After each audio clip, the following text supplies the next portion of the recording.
बहुत फर्क नहीं आया। लेकिन हाँ, साल 2022 में देखिए थोड़ा सा आगे बढ़ा 52,670, 2023 में देखिए 65,330। लेकिन साल 2024 मतलब कि आप समझिए एक साल पहले सिर्फ सोने के दाम 77,913 रुपए थे। मतलब ये जो बदलाव आया है ये किसी भी साल के अंदर सबसे बड़ा बदलाव फिलहाल इस लिस्ट में नजर आता है, क्योंकि 2020 में देखिए कहा 48,651 रुपए, और आज की अगर आप बात करें सिर्फ 5 साल के अंदर 1,41,360 रुपए प्रति 10 ग्राम में। अब देखिए सोने की बात तो आपने कर ली, चांदी को अगर आप समझिए 5 साल में चांदी के दाम कितने बढ़े, मतलब वो चांदी जिसे शायद बहुत लोग पूछता नहीं था, कहते थे कि चांदी को कौन पूछता है, लेकिन अब आप देखिए ये ग्राफिक समझिए। 2020 में जो चांदी है वो 63,435 रुपए प्रति किलो था, 1 किलो का दाम बता रहे हैं आपको। 2021 में 62,572 रुपए, थोड़ा घट गया अगर 2020 से तुलना करें। 2023 में देखिए फिर थोड़ा सा बढ़ा है, 78,600 रुपए हो गया प्रति किलो। 2024 में 95,700 रुपए, मतलब लगभग 1 लाख के करीब पहुंचा था 2024 में, एक साल पहले। लेकिन सिर्फ एक साल में 2025 में 2,50,900 रुपए प्रति किलो है चांदी का दाम। और आप चांदी की कीमत को ऐसे समझिए कि ऐसा भी हो रहा है कि किसी किसी दिन 2,000 रुपए, किसी दिन 5,000 रुपए, किसी दिन 6,000 रुपए, ऐसे चांदी के दाम जो हैं वो बढ़ रहे हैं। अब बड़ा सवाल ये, सोने और चांदी के दाम के बढ़ने के पीछे वजह क्या है, मतलब वो क्या कारण है जिसकी वजह से ये दाम बढ़े। अब देखिए मांग में तेजी है। दाम क्यों बढ़ रहे हैं सोने और चांदी की? क्योंकि मांग में बहुत ज्यादा तेजी हो रही है, सप्लाई का दबाव है, क्योंकि अब देखिए जो सप्लाई है वो बहुत ज्यादा मांगी जा रही है, उसका दबाव है, इसलिए इसकी मांग भी बढ़े। वैश्विक आर्थिक अनिश्चितता काफी ज्यादा है, क्योंकि कई जगहों पर युद्ध हो रहे हैं और इसलिए अनिश्चितता बढ़ी है, और इसलिए निवेश जो है वो सोने और चांदी में लोगों का भरोसा भी बढ़ा है। निवेश में बढ़ती रुचि है लोगों की, और यूएस फेडरल जो रिजर्व की नीतियां हैं वो भी एक कारण बताया जा रहा है। तो ये वो कारण है जो सोने और चांदी के जो कथित दाम है उसमें बढ़ोतरी के लिए बताए जा रहे हैं कि ये कारण है जिससे कि दाम बढ़े हैं। तो आपको बता दें कि सोने और चांदी के दाम जिस तरीके से बढ़ रहे हैं, ऐसे में क्या ये दाम 2026 में भी यूं रहेंगे, ये बड़ा सवाल सामने आता है। और मेरे साथ अब जो गेस्ट है मेरे वो जुड़ चुके हैं। एम.के. अग्रवाल जी सीनियर इकोनॉमिस्ट हैं, बहुत स्वागत है एम.के. अग्रवाल जी आपका, वेरी गुड आफ्टरनून। और मेरे साथ योगेश सिंघल जी प्रेसिडेंट जुड़ चुके हैं Indian Boolean and jewellers association के। तो सबसे पहले आप ही के पास आते हुए सर, ये जो पूरी सिचुएशन सोने और चांदी की दिख रही है, दाम में बढ़ोतरी, मतलब एम.के. अग्रवाल जी, अगर मुझे शायद जिस तरीके से याद है, जितना मैंने सोना और चांदी को समझा है, ये जो बदलाव सिर्फ एक साल के अंदर हुआ है, क्या ये ऐसा पहली बार हुआ है इतना ज्यादा फर्क, या फिर इससे पहले भी ये कभी हुआ होगा?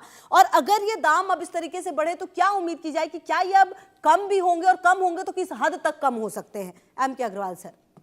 देखिए, जिस प्रकार से वैश्विक अनिश्चितता बढ़ी है, खास तौर पर खुशबू जी उन परिस्थितियों में जबकि हम ग्लोबलाइज हो चुके हैं, तो ये वैश्विक आर्थिक अनिश्चितता का ये दुष्परिणाम है। मैं कहूंगा कि जो बुलियंस में खास तौर पर गोल्ड और सिल्वर में जो तेजी आई, हालांकि दोनों के कारण अलग है।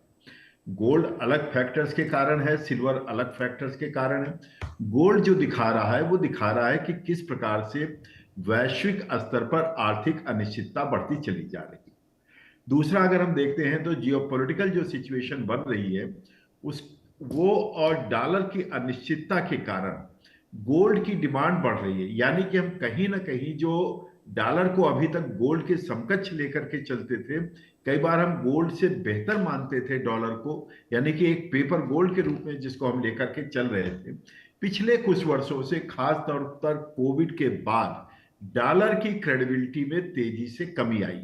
दूसरा, एक और बात हुआ है कि डॉलर का जो यील्ड है, यानी कि जो उससे लाभ मिलता है, अब वो लाभ मिलना घटने लगा है, और उसके बजाय सोने में जो लाभ निवेश होता है उसका लाभ बढ़ रहा है, तो लोग वहां पर निवेश कर रहे हैं। अब प्रश्न ये उठता है कि सोने में निवेश क्यों कर रहे हैं? पहला कारण आप देखिए, दुनिया भर के जो सेंट्रल बैंक है, जैसे भारत का रिजर्व बैंक है, अन्य कंट्रीज के अलग अलग जो है सेंट्रल बैंक्स हैं, वो डॉलर की अनिश्चितता और जियोपॉलिटिकल अनिश्चितता के कारण वो गोल्ड का स्टॉक बहुत तेजी से बढ़ा रहे हैं। अगर आप देखेंगे 2022 के बाद से गोल्ड का जो परचेज सेंट्रल बैंक्स कर रहे हैं उनका 3 गुना हो चुका है। यानी कि एक जमाने में जो औसत हुआ करता था, आज से 10 साल पहले का जो औसत था और जो 3 साल पहले का औसत आया है उसमें 4 गुना का अंतर आ चुका है। जो इंपोर्ट कर रहे हैं सेंट्रल बैंक, यानी कि डॉलर के बदले वो गोल्ड को प्रिफर कर रहे हैं, गोल्ड को परचेज करके अपने यहां रख रहे हैं। फिर दूसरी बात आती है कि इन्वेस्टर्स, लोकल इन्वेस्टर या रिटेल इन्वेस्टर्स भी, वो भी समझ रहा है कि गोल्ड एक बेटर ऑप्शन है डॉलर के मुकाबले। जी। या कहीं पर भी जो अनिश्चितता होगी, अगर करेंसी की कोई प्रॉब्लम आती है, तो ठीक गोल्ड है, में मैं आती निवेश हूँ आपके करना पास एमके बेहतर है। अग्रवाल सर, यहीं से अब वापस चर्चा की शुरुआत करेंगे। योगेश सिंघल जी को भी जरा चर्चा में मैं शामिल कर लूँ। योगेश जी, ये जो आप पिछले काफी समय से ये तमाम चीजें देख रहे होंगे, ज्वेलरी के दाम में जो उतार चढ़ाव है, हमने देखा है उतार चढ़ाव तो होता है, लेकिन इस हद तक चांदी जो पिछले साल 1 लाख रुपए भी नहीं थी, लगभग 95,000 रुपए प्रति किलो थी, लगभग 2.5 लाख के आंकड़े को छूने को तैयार है। जो सोना है वो इस तरीके से दाम बढ़ा है। अब मतलब कि कुल मिलाकर ये जो ग्रोथ है, क्या ये अब यूं ही रहेगी सर? ये माना जाए कि अब अगले साल हम ये भी उम्मीद कर ले कि क्या 4 लाख रुपए प्रति किलो हो जाएगा सोना? ये तेजी में तेजी और मंदी में मंदी, सभी एक्सपर्ट जो है ना अपनी अपनी राय देते हैं। आज 2,54,000 रुपए किलो वाली चांदी 2,32,000 रुपए यानी 22,000 रुपए किलो टूटी है। ये एक रिकॉर्ड है, इतिहास है कि 1,000 सेंट एक दिन में टूटना या बढ़ना बहुत ही खतरे की घंटी है। जिसमें इन्वेस्टर है, भोले भाले लोग हैं, अगर वो चांदी 3 लाख रुपए की र्यूमर पे लेते हैं और उनका एक दिन में 22,000 रुपए 1 किलो चांदी में घटता है, तो सोचिए देश का क्या हो। दूसरा, देश के हित में भी ये नहीं है। आज बैंकों से एफडी तोड़ के, सेविंग से और शेयर से पैसा निकाल के सब लोग सोने चांदी में भाग रहे हैं। तो ये अंधी दौड़ है, कहीं ना कहीं तो रुकेगी। और जब ये वापसी पलटेगी तो क्या होगा? जो इन्वेस्टर हैं, जो शेयर बाजार में इतना नहीं डूबते, वो सोने चांदी में डूब जाएंगे। तो इसके अंदर बहुत ही समझदारी के साथ एंट्री करनी चाहिए। चांदी का भाव 95,000 रुपए था पिछले साल दीपावली पर, जो कि आज 2.5 लाख 2,65,000 रुपए तक कल बिक चुका है। तो ये सिर्फ एक अंधी दौड़ है, भागा दौड़ी में लोग बाग। ठीक है, एक अनसर्टी है, एक डॉलर में अविश्वसनीयता हुई है 2023 से, जब से ट्रम्प साहब ने उस पर फ्रीज किया है रूस के बॉन्ड को।